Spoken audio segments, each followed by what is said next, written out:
மக்களே வணக்கம். ஸோ யாருடா நீங்கள்லாம் அப்படின்ற மாதிரி தான் கேட்க தோணுது. ஸோ இந்த ட்விட்டரில் அப்புறம் அந்த ட்விட்டரில் போடுறவங்களோட பதிவை உண்மைன்னு நினைச்சு போட்டு யூடியூப்பில் இன்ஸ்டாகிராமில் போடுற சில கூட்டம் இருக்கு பாருங்க. கனி குட் பாய், பாய் பாய் கனி, கனி எவிக்டட், கனி எலிமினேட்டட் அப்படின்னு வந்து ஒரு போஸ்டர் காலையில் போட வேண்டியது. அதுக்கப்புறம் வந்து look likes makers R cancelled கனி எவிக்ஷன்.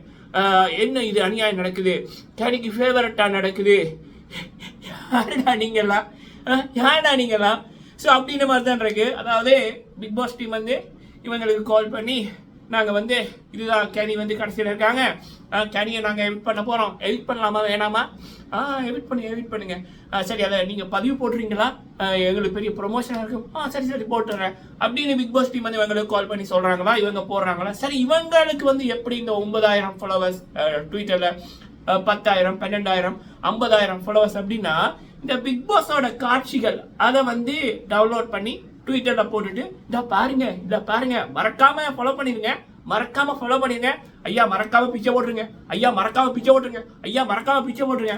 அதாவது அடுத்தவனோட ஒரு வீடியோவை எடுத்து, ஒரு பெரிய பிக் பாஸ் ஷோவோட ஒரு வீடியோவை எடுத்து அதை டவுன்லோட் பண்ணி அதை நீ ஒரு உன்னோட அக்கௌண்ட் கிரியேட் பண்ணி அதில் போட்டு நீ வந்து எப்படி நீ இந்த 9,000 பேர் எடுத்திருக்கன்னா அடுத்தவனோட வீடியோவை போட்டு நீ எடுத்திருக்க. ஸோ அப்போ உன்னோட உழைப்பு வந்து அதில் எதுவுமே இல்லை. ஆனால் அப்போ நீ வந்து இந்த big boss updaters, big boss influencers அப்படின்னு இந்த பிக் பாஸ் ட்ராக்கர்ஸ் அப்படின்னு இருக்க நீங்கள் கொஞ்சமாவது வெக்கம் இல்லையாடா? ஸோ அப்போ நீங்கள் இப்போ நான் ஏன் வந்து இதை நான் இப்போ சொல்கிறேன்னா, நான் வந்து 6,000 கிட்ட வீடியோ போட்டிருக்கேன் சரியா. எனக்கு அந்த 6,000 வீடியோ என்னோட பேச்சு இருக்குது, என்னோட உண்மை இருக்குது. ஸோ 5 வருஷத்தில் 6,000 வீடியோ கிட்ட யாருமே வந்து போட்டதில்லை. ஏன் 5 வருஷத்தில் ஒருத்தவங்க கூட 3,000 வீடியோ கூட தாண்டல நான் வந்து போட்டிருக்கேன். எனக்கு அதுக்கு வந்து இப்போ ஒரு 40,000 சப்ஸ்கிரைபர் நோக்கி போய்கொண்டிருக்கேன்.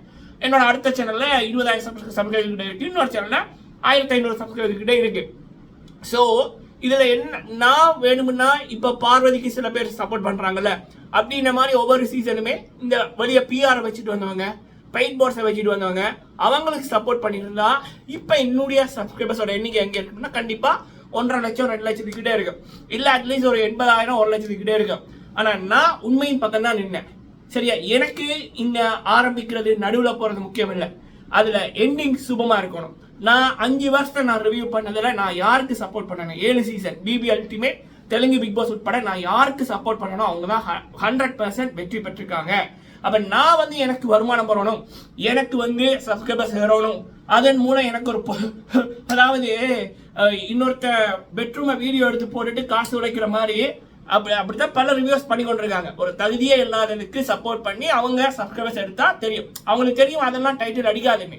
ஆனாலும் தங்களோட லாபத்துக்காக மனசாட்சி இல்லாம கேவலமா பண்றாங்க.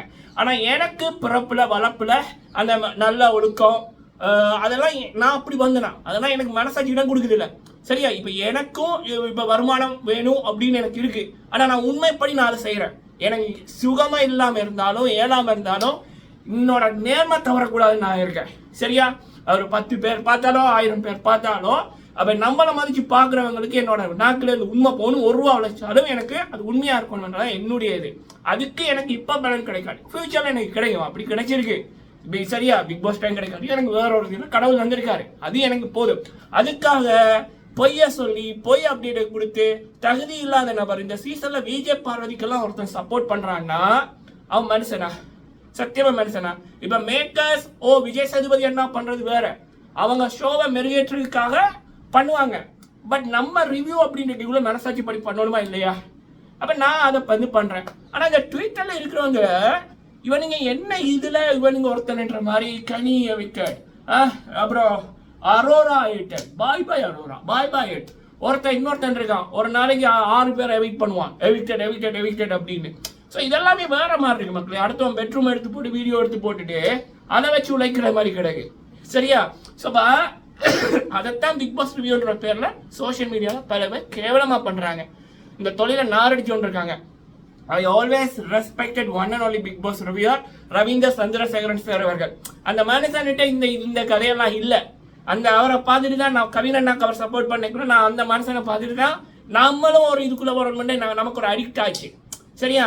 அப்போ 2019 பார்த்த மனுஷனோட தரமும் அவருக்கு கிட்ட அந்த ஈக்குவலிட்டியும் கூட ஒருத்தம் வரல இத்தனை 6-7 வருஷத்துல. சரியா? அதுதான் கவலையா கிடக்கு. காசு கொடுத்தா எதுவும் பண்றான். விஜய் பார்வதி போன்ற ஒருத்தன் வந்து மூஞ்சியை காமிச்சு சப்போர்ட் பண்றான், ஃபயர் விடுறான்னா, அப்ப அவன் குடும்பத்துல இருக்கிறவன அவனை ஒரு பொண்டாட்டியோ இல்ல அப்பா அம்மாவன் ஏண்டா இந்த கவர் போட்டு தின்னோன்னு சொல்லியிருக்காளு, அசிங்கமா தொடுறாளு, அசிங்கமா பேசுறாளு, நடிக்கிறாளு, அவளோட அந்த அழுக்கு ஆடைய இன்னொருத்தன பிரஷ்ல அந்த துவைத்த தண்ணி வருது, ஆனா வந்து பார்த்தும் பார்க்காம போறாளு. எந்த விதத்திலும் தகுதி இல்லாத ஒண்ணுக்கு நீ சப்போர்ட் பண்றீங்க, இது மூலம் நீ உழைக்கிற காசுல என்னோட குடும்பத்தினோணுமா, அதுல ஆடைகள் போட்டுட்டு தெரியணுமான்னு கேட்டிருப்பாங்க. அதுதான் எனக்கு கவலையா கிடக்கு. எப்படியும் இருந்தாலும் பரவாயில்ல, எப்படியும் தின்னாலும் பரவாயில்லன்னு சில மனித பிறவிகளும் அதோட குடும்பங்களும் இருக்கு அப்படின்னு நினைக்கிறதுவா ரொம்ப கஷ்டமா இருக்கு. சரியா? ஓகே, சரி, ஃபைன். ஸோ இதில் வந்து மக்களே ஒன்று தான், ஒஃபிஷியலி கெனி அவர்களுக்கு ஓட் இருக்கு. சரியா? இந்த வாரம் டாப் 3 இருக்கிறது விக்கல் விக்ரம்ஸ், திவ்யா, அமித். சரிங்களா? அதுக்கப்புறம் அவங்களுக்கு அப்புறம் இருக்கிறது கெனி, அரோரா. இந்த லிஸ்ட் தான். ஸோ சொல்ல போனா யாரு வேணும்னாலும் முதல் 3 பேரை தவிர யாரு வேணும்னாலும் எவிட் ஆகலாம். அதுலயும் விஜய் பார்வதி லோ ஓட்ஸ் தான். உனக்கு விஜய் பார்வதி லோ ஓட்ஸ்ல இருக்காங்க அப்படின்னா இதே கேள்வியா விஜய் பார்வதிக்கு டாப் ஓட்ஸ் வந்துட்டு விஜய் பார்வதி முதலிடம் அவங்கிட்ட போய் கேடு. ஹாட்ஸ்டார் ஒபிஷியல்ல இருந்து இவங்களுக்கு ஒரு இமெயில் வந்திருக்கு, இல்ல ஷீட் வந்திருக்கு, இல்ல ஹாட்ஸ்டாரோட ஒபிஷியல் இல்ல பிக் பாஸோட சிஇஓ கிருஷ்ணன் சார் அவர்களே விஜய் பார்வதி முதலிடத்தில் இருக்காங்க அப்படின்னு சொன்னாங்கன்னா நான் என்னோட சேனலை நான் டெலீட் பண்றேன், மன்னிப்பு கேட்டுட்டு நான் டெலீட் பண்ணிட்டு போறேன். முடியுமா? இல்ல ஏன்னா இந்த பொழப்பு பண்றீங்க அப்படின்ற மாதிரி தான் இருக்கு. சரியா? சோ கனி அவர்கள் எவிக்ட் ஆகவில்லை. இந்த வாரம் அவங்க எவிக்ட் ஆக வேண்டிய ஆளுமே இல்லை. சப்போஸ் அவங்க எவிக்ட் ஆனாலும் அது வந்து இந்த ஷோவை இதற்காக பண்ணணும் அப்படின்னு தான் பண்ணுவாங்க தவிர மக்கள் அவங்களுக்கு ஓட் போட்டிருக்காங்க. எனக்கு தெரிஞ்சு அவங்க இந்த வாரம் எவிக்ட் ஆக மாட்டாங்க. ஷோ ஷூட்டிங் போய் கொண்டிருக்கு, இன்னும் சண்டே எபிசோட் இதே நடக்கல. அதுக்குள்ள இந்த சில கேடுகட்ட ஜென்மங்கள் இப்படி பண்றதா எனக்கு நெஞ்சு பொறுக்கிற மக்களே. இத்தனை 8 வாரமே விஜய் பார்வதி ஓட்டிங்ல டாப் 5 கூட வரவில்லை. அவங்க 3 தடவை வெளியில போக வேண்டிய நபர். இந்த வாட்டியும் வெளியில போக வேண்டிய நபர்கள்ல விஜய் பார்வதியோட பேர் இருக்கு, ரம்யாவோட பேர் இருக்கு, வியானாவோட பேர் இருக்கு. சரிங்களா? அதுக்கு மேலதான் பிரஜென்ட் இருக்காங்க, சென்ட்ரா இருக்காங்க. அதுக்கு மேல நம்ம அரோரா, கெனி அவர்கள் வர்றாங்க. சரிங்களா? இதுதான் லிஸ்ட் மக்களே. காசை கொடுத்தா எதுவும் பண்ணுவாங்கன்னா இந்த தப்பான தொழில் பண்றவங்களுக்கும் இந்த ரிவ்யூ பண்றவங்களுக்கும் என்ன மக்களே வித்தியாசம்? உனக்கு வியூ வேணும்னா நீ எவ்வளவு தூரம் திறந்தாந்து போவியா? சரி, அப்போ உனக்கு வந்து இந்த தப்பா இந்த காலையில இருந்து ஒருத்தனை எவிட் பண்ணி கொண்டிருக்காங்கல்ல, அவங்க ட்விட்டர்ல பதில் போடுறவங்க இவங்கிட்ட கேட்குறேன், சரிடா உங்களுக்கு வந்து ஒரு 10 லட்சம் ஒருத்தன் தர்றான், நீங்க வந்து ஒண்ணுமே இல்லாம நீங்க வந்து நடிக்கணும்னா நடிப்பீங்க போல இருக்கேடா, வெக்கமா இல்லையாடா? சே, கேடியட்ட கூட்டம். ஸோ இது ஒன்று மக்களே. அடுத்தது இன்னொன்று, இந்த வில்லன் இருக்கிற வரைக்கும் தான் ஹீரோக்கு மேட்டர். சரியா? ஸோ என்னதான் நடுவில் அசிங்கங்கள் நடந்தாலும் நான் ரிவ்யூ பண்ண பிக் பாஸ் 5 சீசன் தமிழ்ல பிபி அல்டிமேட் 1, தெலுங்கு 1, 7 நடுவில் என்ன கொடுமைகள் நடந்தாலும் தப்பான நபர்கள் கொண்டு போகப்பட்டாலும் இறுதியில் சுபமா முடியும். அதை நீங்க நம்புங்க. சரிங்களா? நன்றி. பொய்கள் புயலாய் வீசும், உண்மை மெதுவாய் பேசும்.